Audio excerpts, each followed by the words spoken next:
and then let everyone in from the waiting room. Hi, everyone. Sorry. Hello, how are you doing? Good. How are you? Fine, perfect. Okay, here we go. Welcome. I love seeing all our friends stream in. Hello, hello. Welcome. Hi, everyone. Good Good to afternoon. see you. All right. Well, while we let people come in, get connected to audio, I will kick things off. My name is Andrea Merriam. I'm with the Parkinson Movement Disorder Alliance, and we are so thrilled to host this series, our Stay Connected Despite Social Distancing series, and so excited to host today's interview as well. I had a sneak preview of the slides. They look fascinating. So as always, I will now turn the floor over to Dr. Indu Subramanian, our neurologist facilitator. Take it away, Indu. Thank you. Thanks for having us again, PMD Alliance. Always great to have you guys host because yours makes everything so easy. But I've been thinking a little bit outside the box and wanted to bring you a friend and a colleague today from across the world again. Today we go to Barcelona to learn from Dr. Javier Pagonabarraga, who I met in in Australia. It took me a while. It was actually my job to introduce him. So we got to know each other because he was trying to teach me how to say his last name a few times. But we met at a meeting in Australia where we had the pleasure of learning from geriatricians from all over the world. And we shared some ideas around our interests in patients and how the brains work of patients, and also some ideas around spirituality and philosophy. So it's with great pleasure that I bring Javier to us today. We've been talking a little bit about the effects of Parkinson's patients in the COVID crisis and with isolation and sort of this disconnection from people that they love. And so Javier has been working through the pandemic in Barcelona, has actually been called into some of the front lines in the hospital, really been working very closely with the populations there. But we've been having some various ideas about how some of our patients have been coping and what strategies we might use to help people in the future as well. So I'll tell you a little bit about Javier, and then hopefully he can tell you a little bit about his journey as well. So Javier is at the Hospital San Pau in Barcelona, Spain, and he is very brilliant. He has a background as a neurologist, and then he has done some research. He's been researching things like apathy and hallucinations. He ended up coming to the US and spending some time with Christopher Getz, who's also been very interested in some of these topics in Chicago. And he's also had some interesting meanderings in his journey through India. We have a connection with him spending some time in India, actually with, I understand, Mother Teresa's group there. And so maybe you can tell us a little bit, Javier, about why you went into medicine and why you picked neurology. And then we'd also love to hear a little bit about your experience, in India as well as in Chicago. And if you forget all those parts, I'll remind you. Maybe just first tell us about the journey to medicine and neurology and Parkinson's. So my general idea when I was in college, I really like biology, like human beings, and being a specialist in brain was my best priority, because we all know that what makes us human is that little organ inside of our skulls that is like bringing all the world inside of us. And it was what I really wanted to know. On the other side, I also was very interested in all these diseases that we have to face when we are aging. So this combination of assisting, of knowing that I would have the knowledge to assist patients in these years that we are beginning to have problems, and also knowing all the secrets or mysteries, we could say, of the brain, was my main motivation for being there. And I'm lucky that I've been able to pursue on that. That's amazing. So tell us a little bit about when you went to India. Tell us about what drove you there, and maybe sort of what you learned from your experience there. So actually, when I was finishing medicine, I'm very interested in religions, in philosophy. I think that there are a lot of questions to be answered. You all know perfectly. could all share our experience, no, during life. And it was, I always wanted to travel to India because of this old and ancient culture. And this is the basis of spirituality, I think, in the whole world, and all the cultures are based on that ground of spirituality coming from India. So it was one side of my interest. The other big interest was to meet Mother Teresa. I was very interested to go to the streets and to be able to, thanks to my knowledge in medicine, to help a little bit, or at least to know that reality of people that are suffering that much. And this is a big contrast, a huge culture on spirituality, and on the other side, some problems on poverty. So I really wanted to go there to meet Mother Teresa, to know how all these missionaries were working in the streets. And I could spend there 3 months. It was an incredible experience. With good and bad things, but at the end it was something that I wouldn't say that it changed my life, but it was one of the pillars of my understanding of what the world is, in all the complexities that you perfectly know, that we all have to face complexities in our lives. That's amazing. And then tell us a little bit about what you learned in Chicago as well.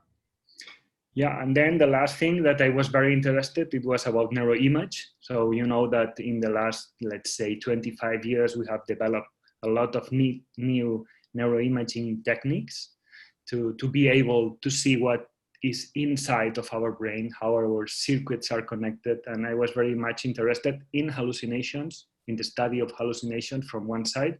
And on the other side, I wanted to learn about neuroimage. And then I was very, very lucky that Christopher Getz and Glenn Stebbins accepted me to be there. So I tried to learn some basics on the research of neuroimage, and it has been useful to me because you will see that in my slides there will be some brains, and I will try to transfer what is happening in reality to what is happening in different circuits in the brain. And this is what I tried to learn there. And they were very, very easy people, and they learned and helped me a lot. And then it was very interesting. That's amazing. Well, somebody's already commented that you're a well-rounded human being, Javier, which I agree. That's why I invited you to come on. I think you bring a very unique experience with all the science and the imaging, but also the sort of the real life spiritual and, you know, philosophical struggles that we all sort of are going through. So it's really amazing. So I think, Javier, maybe you can share your slide deck with us. I know there's a very fascinating experience with some of the patients that you've been taking care of and helping through this crisis in Barcelona. So then, are you seeing well the slides now? Mm-hmm. Yeah. So before starting with the slides, I will just measure the time because otherwise I can speak too much. And first of all, I want to thank you a lot, Indu, for doing this invitation and allowing me to be there, because to me it's like a privilege to be with you all patients and to meet different scenarios and how people are living all these diseases that affect the brain. And on the other side, it's true that here in Spain, we have had a lot of difficulties with the coronavirus. You have learned from the news that here in Spain and in Italy, we've got a lot of cases. Many people have died. And apart from that it's very sad. Because of the huge amount of people with the coronavirus, there was like a general lockdown in our country. So patients, and especially older patients, had to stay at their homes. And then we as neurologists, as physicians, we had to assist patients with the coronavirus. On the other side, we had to be aware of all the different problems that our patients with Parkinson's disease or other movement disorders or other brain diseases were having. And it has not been easy. And it's true that we were beginning to see the different complications that we could understand from the beginning that were not only a consequence of Parkinson's disease, but they were also very much related to that state of confinement. And as I've been doing research on visual hallucinations and emotional problems in Parkinson's disease, we had some background on what is happening when a person is not able to relate with social environment as human beings have to do. So what I am trying to explain you with these slides is this interaction based on my personal experience because of the coronavirus, but I would like to transfer all those experiences we've had these last months to the general idea of the importance of being connected to the world having Parkinson's disease. And this is one of the main messages of all this talk, that I think I will have like 20-25 minutes explaining that, and then I think that the most important part of all that is that you can ask wherever you think I can be useful for explaining to you. But I would like to start sharing my personal experience during these months. We've had to face this coronavirus pandemics that has impacted very much Spain, and just recollecting all the different complications we've been seeing, I can tell you that in 23 PD patients, we've seen like a big deterioration in many different mental conditions that they had not had before the pandemics. It's like common features of all these patients, they were in an advanced age. This is like a risk factor for complications during the pandemics. Most of them had before like anxiety and depressive disorder. They also had like chronic pain. Some of them had like minor or mild hallucinations. But what was happening, and it was present much more frequent than we were expecting, is that most of these patients were developing like new hallucinations that they had not had before. These hallucinations appear in an abrupt way, not like progressively impairing, but from the beginning, they had like a loss of insight. They didn't know what was happening, if those hallucinations they were looking were real or not. They were having confusional episodes. Some of them even had like paranoid delusions or false ideas about people that were persecuting them. Or for instance, some of them developed delusional jealousy ideas. And all that the development of these psychotic symptoms appear in parallel with a lot of anxiety and impairment of anxiety, depressive symptoms, and also an increase in apathetic, a loss of motivation. So they were beginning to be like recluse in their own homes, and they were beginning to have like problems in communicating and also in accepting what was happening every day. This anxiety was presented with a lot of panic attacks, with episodes of psychomotor agitation, confusional episodes, with increased anxiety during all day, and also like obsessive or recurring ideas about problems with the family and personal fears. And it was not happening because of any particular medical problem.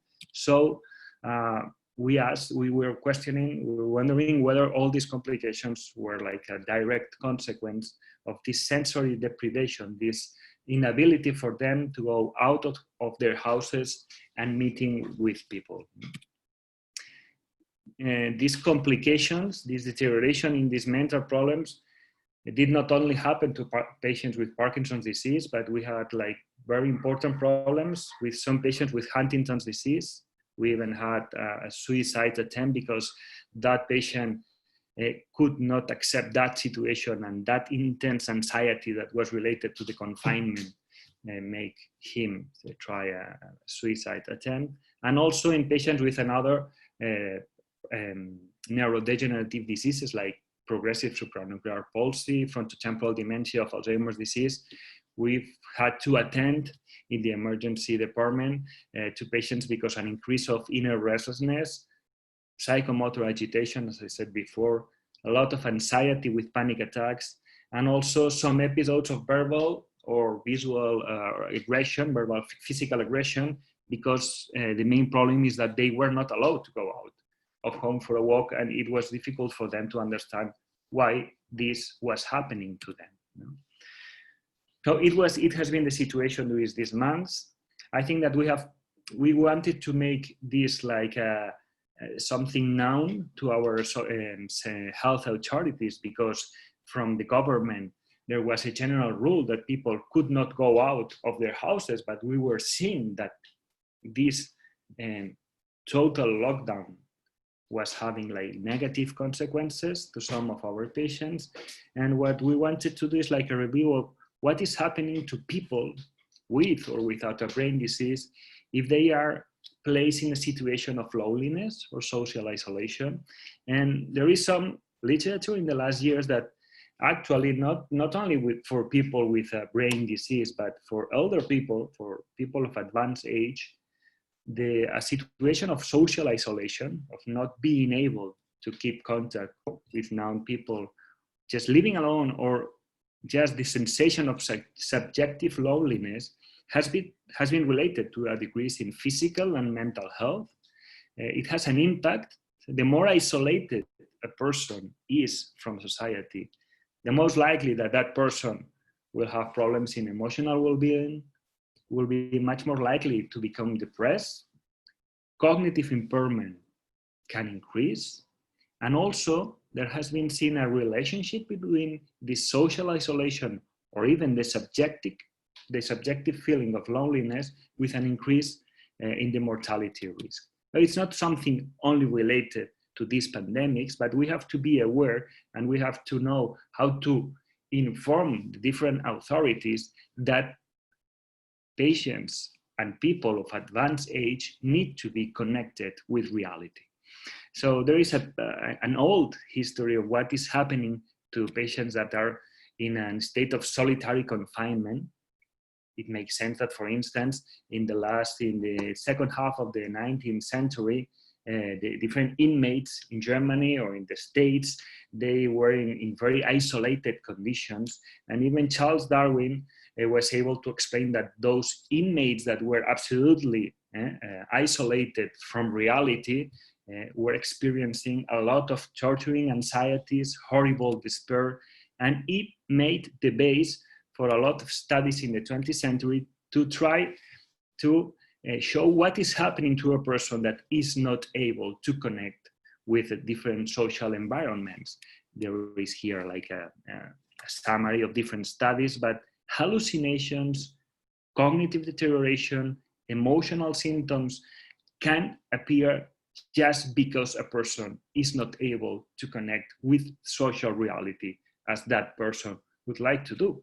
And it's very interesting to see, this is a study from the 80s, so many years ago, but the second half of the 20th century, that when different inmates that were confined in prisons that were not in very well conditions, like with no windows or with no natural light or proper air circulation, so all these symptoms develop in people that had not had any kind of neurological or psychiatric disease.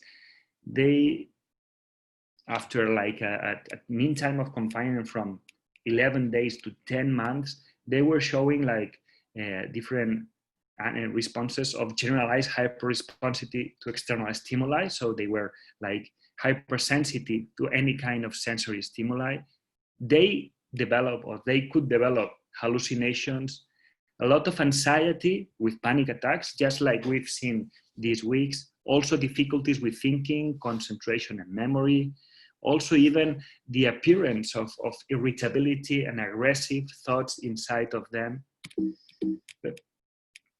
And in the beginning, it was thought that maybe it was related to the fact that they were people that were in prison, so particular population. But based on these initial studies, it was seen that any person, even, for instance, scientists that were recruited in the Antarctica, for instance, in different scientific stations, as a situation of monotonous sensory stimulation, that will be the same as, say, sensory deprivation, we're beginning to develop like problems in concentrations, again, anxiety, even sensation of disorientation, visual phenomena like hallucinations, a lot of boredom, restlessness, anger, stress, anxiety.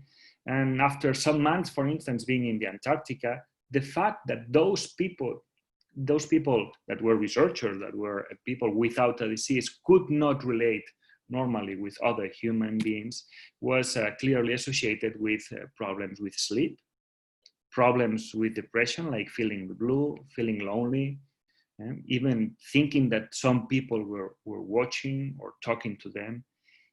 They were also developing like more aggressive behaviors, like feeling easily annoyed or irritated, feeling critical of others, and again, a lot of anxiety. So what I want to say with that is that many of those symptoms can be present in patients with Parkinson's disease, and it will be very nice in the section of questions to talk about these emotional problems that you, not all of you, but you can live, how this can be enhanced or even getting worse because of this situation of the pandemics that we are living. With this slide, I want to show you that even it was seen in the universities of the United States in the 60s, that even in young and healthy volunteers that were going to the university, a situation of social isolation or confinement in those young and healthy volunteers, after only 70 hours of very intense lockdown, or even being in a silent and quiet room for 24 hours or for 72 hours, can develop hallucinations.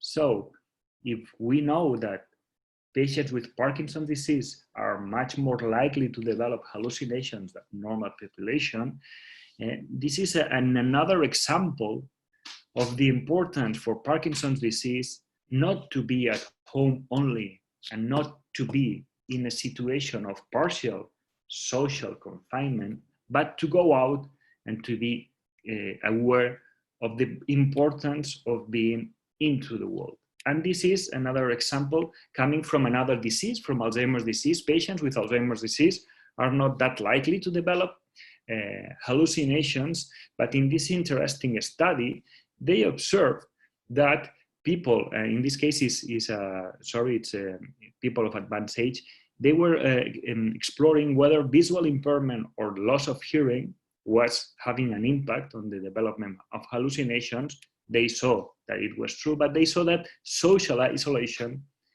was an additional effect on the development of this psychosis. And all this has been seen in different clinical studies. And in the last years, there was an interest, based on the neuroimage I told you before that I'm interested, to see what is happening to a person that is perceiving his life or her life in a situation of social isolation. And it's interesting to see that loneliness, they were like exploring in different patients, the feeling of loneliness, this perceived feeling of social isolation, which changes were happening in the brains of people that were feeling that their lives were in a situation of increased loneliness. And it's very interesting because in this study, this loneliness, this increase of social or sensory deprivation is related mainly to a dual situation in which from one side, being isolated is decreasing the activity of the different parts of the brain that allow us to be attentive to the external world.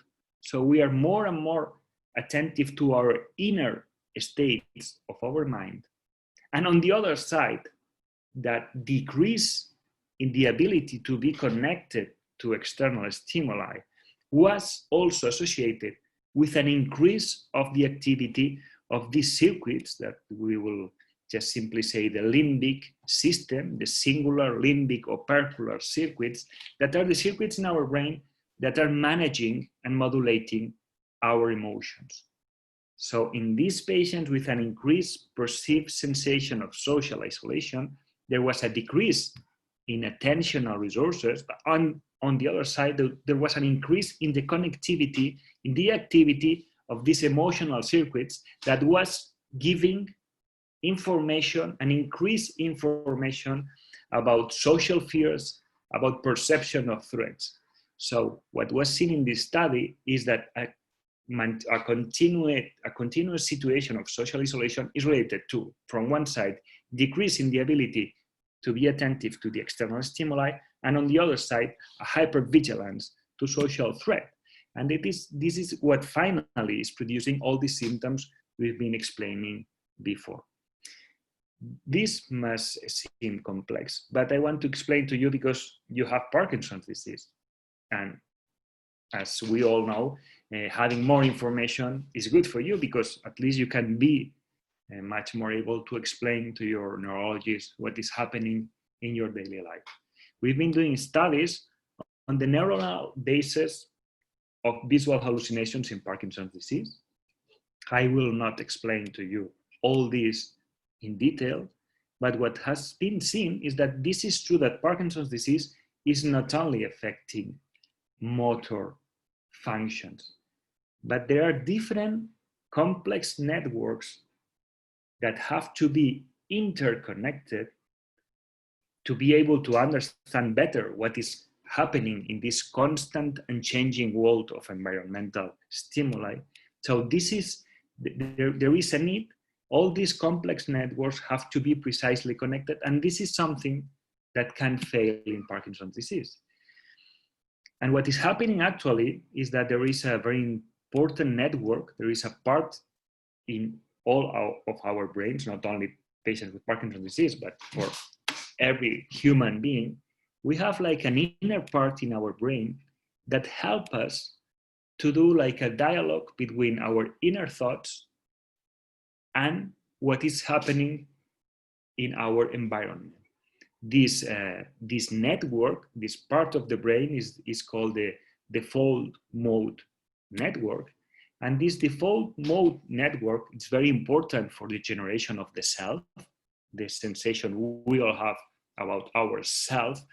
To have a proper idea of ourself, we need to activate this network so that we can connect what we are perceiving at every moment with all of our visual or verbal memories of different things that have been happening in our lives.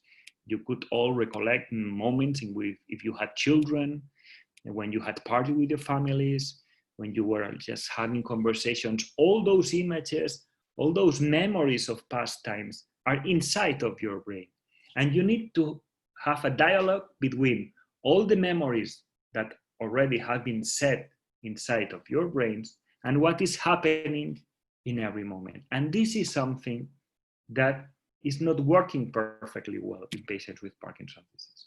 We wanted to see what was happening in the brain of patients that were beginning to have hallucinations. We call this in neurology like minor hallucinations.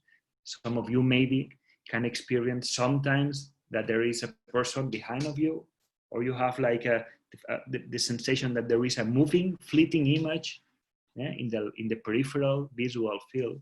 All these minor hallucinations are like can be early signs that we have to work better for improving the functionality of the whole brain. And we've seen that in these first stages of minor hallucinations, we can see this decrease in attentional resources we've been talking before. And also in patients with Parkinson's disease, there can be like some difficulties in visual processing. When you are perceiving, when you are seeing complex image, as we all have when we are going to the streets. So we have to perceive a lot of visual information. And what is happening in some patients with Parkinson's disease is that there is a combination, that there is a deficit, a difficulty in being alert, being attentive to all those stimuli, and at the same time, the visual processing is slower and it's not that perfect as a person without Parkinson's disease. This is what I wanted to tell you before. Social isolation can also be important in Alzheimer's disease. So wherever your brain disease you have, if you have some circuits that are not working properly, if on the top of that you are experiencing a situation of social isolation, that can be important to make all these problems get worse. And this is something that at some part we can have a control. We can control that if we are aware that there are some aspects of this disease, of Parkinson's disease or another brain disease, that can be controlled, or at least can be try to be treated not only with medicines, but with another interventions. This is also to tell you that all these different circuits that, as you see, are so important for ourselves to work at the same time, are also regulating emotions. So emotionality and cognition are not separate worlds.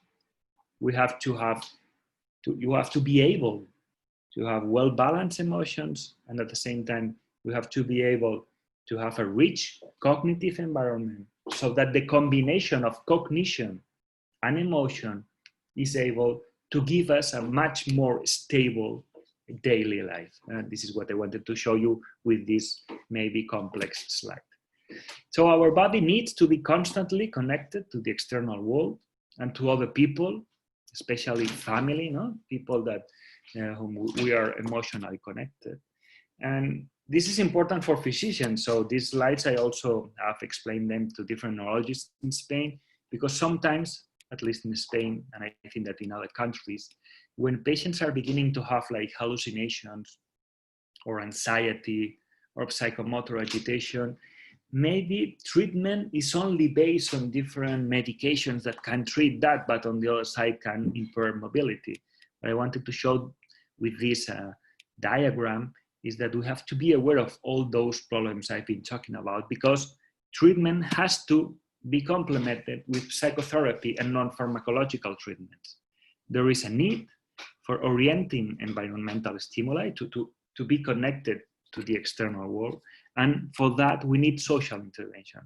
And we need to inform to the health authorities, because we need the health system to provide also the social intervention that many times, at least in Spain, we don't have that possibility of being in direct contact with patients, or being aware of what are the problems, the specific daily problems that patients have to face every day. No? So there is a need for patients with any kind of brain disease to go out and to be able to maintain family contact wherever channel you can have.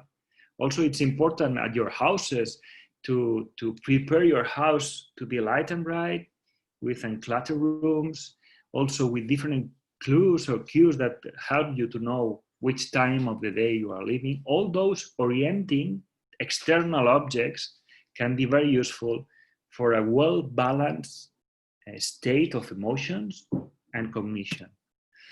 Just for concluding, because it is like 25 minutes speaking and maybe it's too much, I would like to stress you, because I think it's important for you when you are going to neurologists to be more aware of what is happening with your emotions. Many times when a person is in a situation of decreased emotional activation, we are like giving a simple diagnosis of depression. But in the case of Parkinson's disease, there is a state that it's called apathy. It's defined like a state of decreased motivation or initiative that can be the consequence of cognition, depressions, or other situations, that is very useful to be separated or to be detailed, to be described in much more detail. If you are having a situation in which you can see that you are not that motivated as you were before, or for instance, if you are experiencing that you have like loss of interest in social events or in personal interests that you had before, then it's important to be aware that it can be like a consequence of depression, but it can be the consequence of a state of what is called anhedonia, like a decreased responsiveness to emotional aspects of reality, or even a state that it's called the amotivational syndrome, in which you can really feel that you have difficulties in beginning to move because nothing inside of you is telling you to do that. This is important because depending on whether you are suffering a depression or you are suffering a state of reward deficiency syndrome, no? A state in which you are not experiencing as much pleasure as before in daily situations, treatments can be different. In some cases, the proper use of dopamine agonist or methylphenidate or even bupropion can be more useful. But if you have a depression, then you will have to start treatment with antidepressants. But if you are in this state of deficit of self-activation, dopamine agonists can be better. So this is something to be known much better by science, but it's true that it's very important that you can try to differentiate apathy from depression. And how can you do this? How can we do this? We try to do this better, but how can you help us to differentiate these two components? So first part is being aware of your inner feelings and to prepare for the visit to the neurologist. So if you are suffering a depression, what will be happening inside of you is that you can be aware that there is an enhancement of negative thoughts, beliefs, and emotions. So you can feel like increased sadness, feelings of guilt, recurrent involuntary intrusion of negative feelings. This is something very typical for depression, that if you are asking correctly, many patients explain you that even though they don't want to have those negative feelings, they appear in their brains, in their minds, and they cannot stop that. You can feel helplessness, hopelessness. This is associated with anxiety. So all that would be much more related to a depression. While in apathy, it is possible that you don't feel that sadness, you don't have negative thoughts, you don't have pessimism, you don't have like episodes of crying. But on the other side, there is a state of loss of motivation. There is a state of decreasing interest in the world around you. So if you perceive that you have like a spontaneous reduction of interests, decreased participation in external activities, loss of interest in social events or your everyday activities, and you don't feel sadness, then this is called apathy. And if you're able to separate depression from apathy, it can be useful for us neurologists to provide you like a better treatment. So the conclusions to all these slides is that I think that with these pandemics, we have not provided always a proper response. I think that we were not prepared for that. And we were not prepared to face the complications of social confinement, no? In patients with Parkinson's disease. I hope that we have learned this lesson, and for the future we can be more proactive to avoid that. Second conclusion is that the management of social isolation, sensory deprivation, and loneliness, it's important in any patient with a brain disease. So it's not only important during the pandemics, but it's very important for your everyday life. So you have to be aware of that, and you have to work for that, no? To be able not to be at home too much time. And finally, I would like to tell you again that in my understanding, so being able to separate depression from anxiety and from apathy, it's important for you, for your caregivers, for us, for the physicians, in order to manage each one of these problems separately, either with medications or with different social and psychological interventions. So this is all what I wanted to tell you. Thank you very much for listening. And I think that right now is the good moment of just, let me see. So yeah, perfect. going for questions on that. So I will stop sharing. Have I stopped sharing the screen? Yeah. Yeah, we can see you again. That was amazing, Javier. Really great talk. Such an important topic. And I think many of us have been wondering what the right response is, trying to keep our patients healthy from getting COVID. We sort of have locked them away, and even in nursing homes and things, people are not having access to anyone from outside. And if people end up in the hospital, no one's allowed to come visit them, and even in the homes. And I think in Barcelona, it was even more of a significant lockdown because people weren't allowed to leave out, even to go outside. So I think, but I think we're still all trying to figure out what the residue and the continued response should be moving forward, since I think, you know, we all feel that the pandemic is not behind us, and it's really going to be a marathon and not just a short sprint that we've sort of had of trying to control some of these things. I think that the right balance is not absolutely clear, but I think I commend you for your work, because I know you've been working with the Spanish government to try to help them and the system, the medical system, to understand why keeping people, you know, so sheltered and locked down and hidden from everyone else is not healthy for the brain. And I think this is actually from the Spanish Society of Neurology. We made like a statement, and we were able finally to have some documents for patients, so that they could go to out of their houses or to visit different relatives, because we thought it was important. It was difficult in the beginning, but finally through the Spanish Association of Neurology, we were able to do that. And at least in my patients, those patients that were having more problems, I could just send these documents signed by the neurologist, and then they could go out of their houses at least once a day for at least 30 minutes. And it was, I think it was a good thing for them. So one of the questions, Javier, is, so when these traits develop in people who are isolated, once they socialize again or we normalize, are these things going to reverse, or how reversible is this?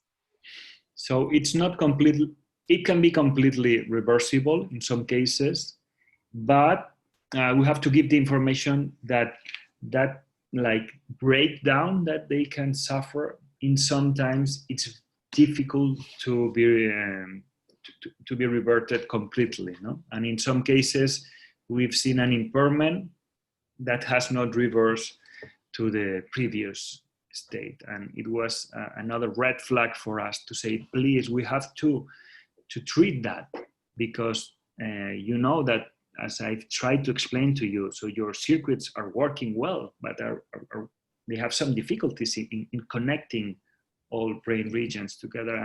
And based on this confinement, some of these circuits can break down, and then it can be difficult for them to reconnect again. And it has happened in some patients, and we have to be aware of that, because we have to do this intervention that goes beyond medication. Sure. Another question is, you know, people have been questioning, is this only for late stage Parkinson's patients? You know, you did put the age up there, and some of these people had depression, anxiety already. But my sense from your talk is that there were even people who may not have been so already sort of at risk. Were you surprised by some of the people that you got a phone call saying that they were paranoid or hallucinating? Were they earlier than you would have predicted? I would say that mostly for anxiety. So this compensation of anxiety has happened to any age. Yeah. It's true that people that are in a more advanced age, they are more likely, but we've seen patients in their 60s, 50s with complication in anxiety, with panic attacks. And also another part of the patient, I think, that are very important to be controlling daily, is about the patients with mild cognitive problems. No? Some of you, maybe you can feel that you have some mild cognitive problems. In this situation, it's especially important to get connected and to go out of home, because in some cases that they were having like mild attentional problems, they have had this impairment in cognition. So I think that is a part of the population of PD patients that are especially important to be very attentive to what is happening to them. And another question is are some of these things just people who are alone in their home with nothing in the room? Like, I mean, presumably in some of these solitary confinements, there's no, you know, any sort of sensory stimulation. People are asking, like, if you had a TV or books or computer, would it be the same? Well, this is an important question, because this was not happening to people that were living only alone. It happened a lot in couples, no? in a patient with his or her spouse that were living together.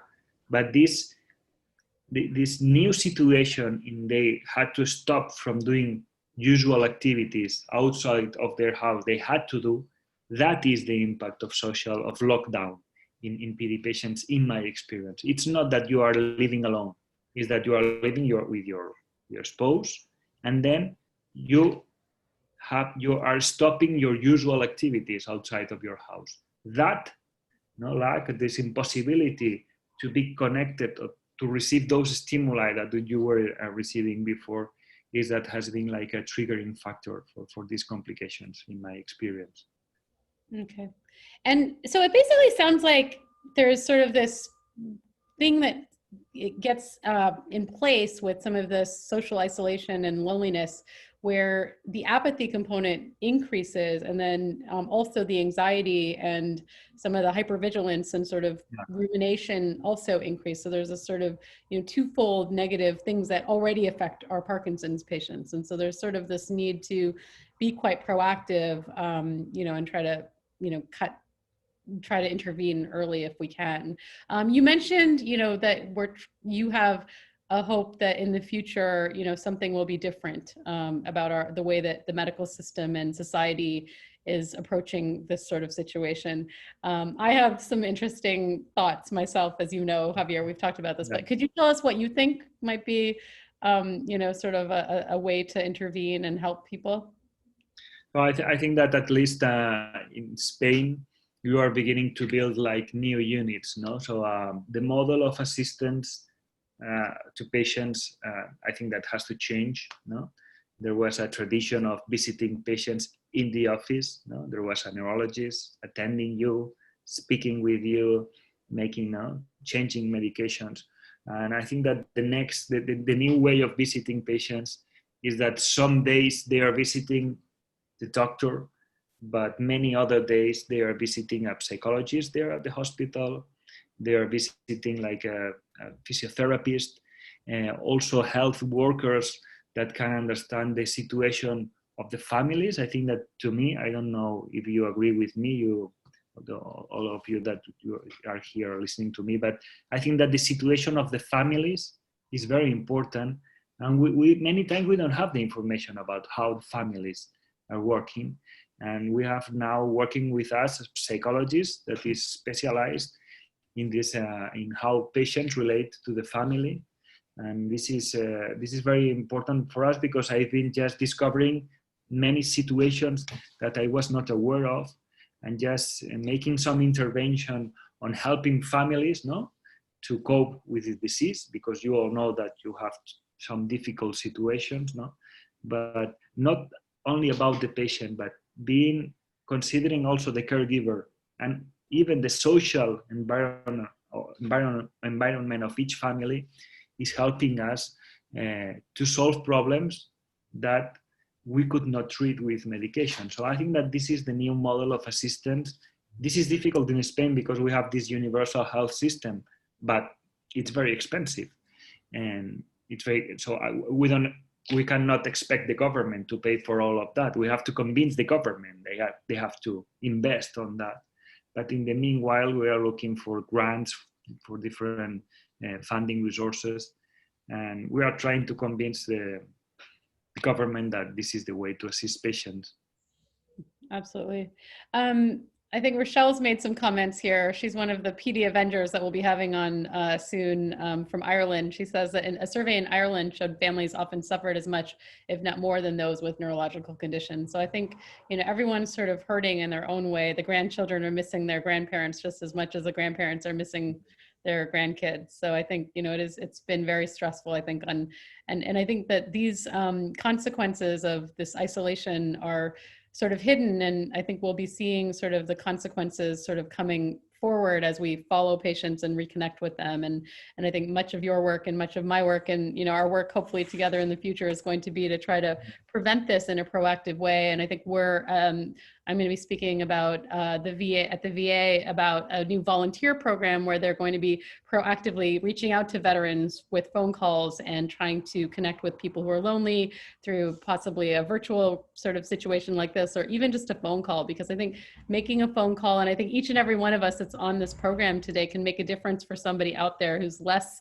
connected even than we are, through this. At least we have Zoom, as people are mentioning here in the chat, that it's been a lifesaver for many, and that's why we're having this virtual support group. But many people, don't even get to hear a voice on the phone and are literally just hearing the news all day, and then are trying to digest that information and have no one to talk to. So I think that's really important. Javier, there's been a few questions also about the effects of meditation. You mentioned the default mode network, and my group's going to ask about meditation, because this is the type of patient population that I love to work with. So yeah, what's your sense of meditation on the default mode network, and possibly helping with the anxiety and the apathy and some of the ruminating thoughts and stuff like that? Also, there is right now, there are a big number of papers on that. It's true that mindfulness, that is at some part training the attentional resources and decreasing the activity of the limbic system. I think that mindfulness can work perfectly. There are different types of medications, better than myself, but it's true that mindfulness in different diseases in which the limbic system is not well controlled can help, especially. And in Parkinson's disease, as mindfulness can improve attentional resources and at the same time can decrease this state of hyperactivity of the limbic system, it has to work for cognition, for anxiety, and even, I would say, for psychosis, because psychosis is not that different to anxiety as it was traditionally thought, because psychosis at some part is a state in which we are not controlling our inner language. So if you are decreasing this hyperactivity of emotions, you can control better the flow of language that is inside of our brains. So mindfulness, I think it's very important. There are not types of meditation that I think that can work perfectly. Even maybe here there must be religious people. I think that in Parkinson's disease, to be connected with a Christian community or a Protestant community, so whatever religion, so with your religious community can be also very useful, because this is a moment of social interaction. This is a moment of meditation from any kind of spirituality. And so I think that this is the main thing, to be able at least every day to spend 20 minutes breathing and stopping from everything and trying to reconnect with ourselves for that part. And if after we are moving out of our house and we are meeting new people, then it will be perfect. Absolutely. So a few comments here as well. One is that some of the patients say that they're getting a little too used to being home alone and not going out. They're sort of this, they kind of, I don't know if they feel like, that, and then one of them said that the worry about getting comfortable being home alone may be sort of a form of apathy. Is this sort of something that is just sort of setting into everybody? Very good question. This is a very good question. It's true that we are all different. So there are people that they like very much to stay at home when they are 40, in the 40s or 50s. So it's not necessary to be all the time outside of our houses doing things. But it's true that in Parkinson's disease in particular, moving is thinking and feeling, especially because there is this lack of dopamine. So we need this dopaminergic system to be extra activated.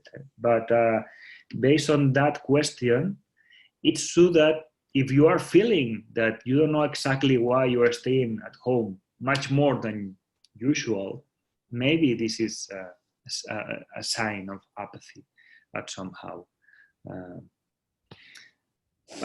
It's difficult to say, but at least to be aware that this can be true, it's a next step to be able to talk with our physicians and to be able to try to treat that. I don't know.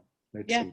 Absolutely. I think it's hard to know, right? Because everyone is it's a new normal that we're all trying to figure out, and people everything's disrupted, life as we've sort of thought about it before. So, and as you showed those pictures of all the things that we have done before, you know, this party and that, it's sort of like this sort of grief of not being able to do those things. People have mentioned, you know, having weddings to look forward to, and they're kind of scared about, you know, even going to these things because of all the fears that has happened. So I think it's just sort of processing all of it, and there's not any clear answer.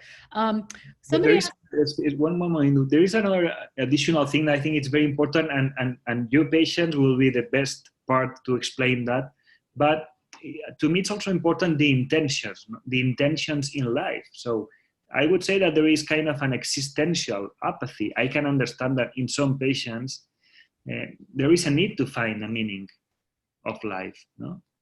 And this is something that I think that you patients in this particular case would be very, very important that you could communicate us that, because many times we don't know your existential intentions, and that I think it's very important. And since we are trying to, as I explained before, we are trying to assist patients in this different way. In some cases, patients have improved because finally we've been able in a dialogue to find a new meaning to the existence. And I think that that is very important, and we are not aware of that. Absolutely. I think purpose and having a purpose is so important. Yeah. And I think that connecting, actually in studies of loneliness, connecting with a purpose to other people who share that connection, for example, fighting Parkinson's, or being a veteran, or, you know, being a bird watcher, I don't know, you know, somebody who cares about global warming, these purpose connections can actually be very powerful. So thinking about inside and sort of what drives you, I think can be very helpful to connect with other people. So, and it is very easy for us to say, but then we need you to explain to us, because you can tell us that maybe we are saying things that are nonsense, but we need you to tell us, because otherwise it's very difficult to know. Absolutely. I think that in this setting, we're learning as our patients are, as we're going. So much of it is a dialogue and trying to understand from the patient perspective. Rochelle writes, become a PD Avenger. So there's a group, and we'll be having them on. Javier, we have about 5 minutes left. I want you to, one question was about pets, dog, cat, and the role of that with connection and loneliness. If you found having a pet could be protective. And the last few minutes also, so maybe I answer that, and then I'd like to give, and I know that you are so spiritual and amazing, and that's why I love you, some hope for our group here about the future, about their Parkinson's, and what we can do as a community to really help each other. So regarding pets, so it depends on the purpose of people. If you really find a close relationship with your pet, and that helps you to go out of your house and to be connected with the society, so it will be helpful for sure. But for other people it cannot work. But I would say that it's positive in a general way.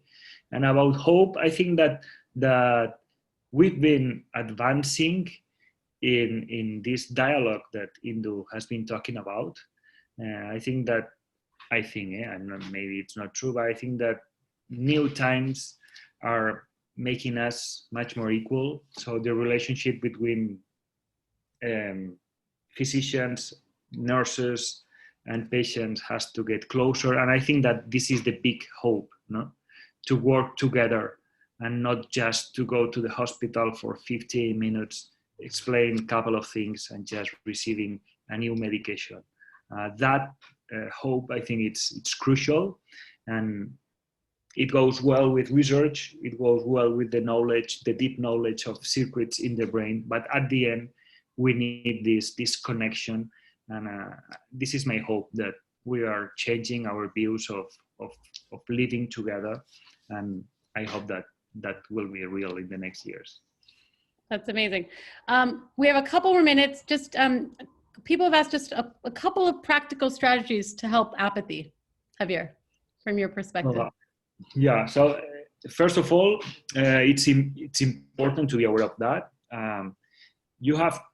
So for treating apathy, it's important to have a person that can help you with that. So some routines can be helpful, and it's important to get back to all your background, no? So I am working with patients on what has been important in your life before and try to work on that. So it must seems very abstract, but this is not abstract. Just a first step, in my opinion, is to get back to our lives and know what has been important for us and to work on that. And then it's important to have a person that helps you to start doing things, because in Parkinson's disease, apathy many times appears as a difficulty in beginning to do something. But once the patient is stimulated by some routine, by some loving person, then patients are enjoying the activity they are doing. And this is very important, but then this needs also to know which activities will be more rewarding for each patient. Yeah, I agree. I think that just getting started and thinking about, I think that sort of connection with the purpose, thinking about what brings you joy.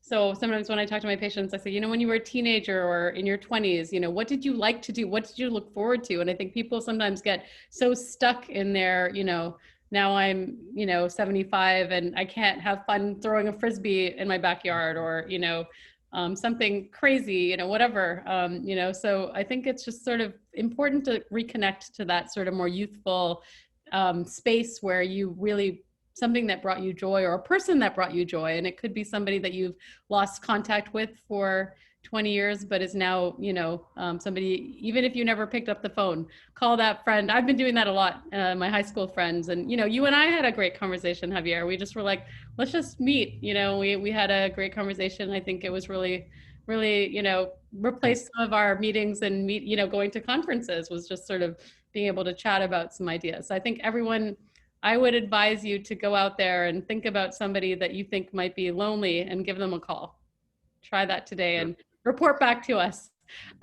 So anyway, so I would be, you know, I'm so thrilled that we had this talk, Javier, and you could, you know, bring this. It was such an out of the box, honestly, topic, but I think it was really great. And I hope that people at home feel, there's been some weird conversations about gophers in the chat. I'm not sure where that came from, but outside of that, you know, a lot of people are just really enjoying your topic and your slides and things like that. So I hope you can read in the chat these lovely comments. But just so lovely to have you, Javier, and hopefully we can write some papers about this and bring this to the attention of people on a national and international level, because I think that this is not being talked about at all. And, you know, we're spending a lot of time talking about, you know, I don't even know what, and this is a very important topic. So thank you for hosting this PMD Alliance. Thank you all. Thank you for your comments. It's been an honor and a pleasure to me. And I hope that everything will go well with the pandemics as well. Okay. Yes, and hopefully we will meet in person soon. Andrea, back to you. Yes, we always close with a gratitude wave. So if everyone turn on your camera, put it in gallery view, and we'll show our gratitude to both doctors for sharing their time and their expertise with us. And it's so good to see, talk about, you know, visual signs of stimulation. It's so good to see everyone's smiling faces. Thank you for joining us. Thank you for your questions and your jokes. And we hope that you join us again soon. Okay. Thank you for everything. Bye. Thank you, Javier. Bye.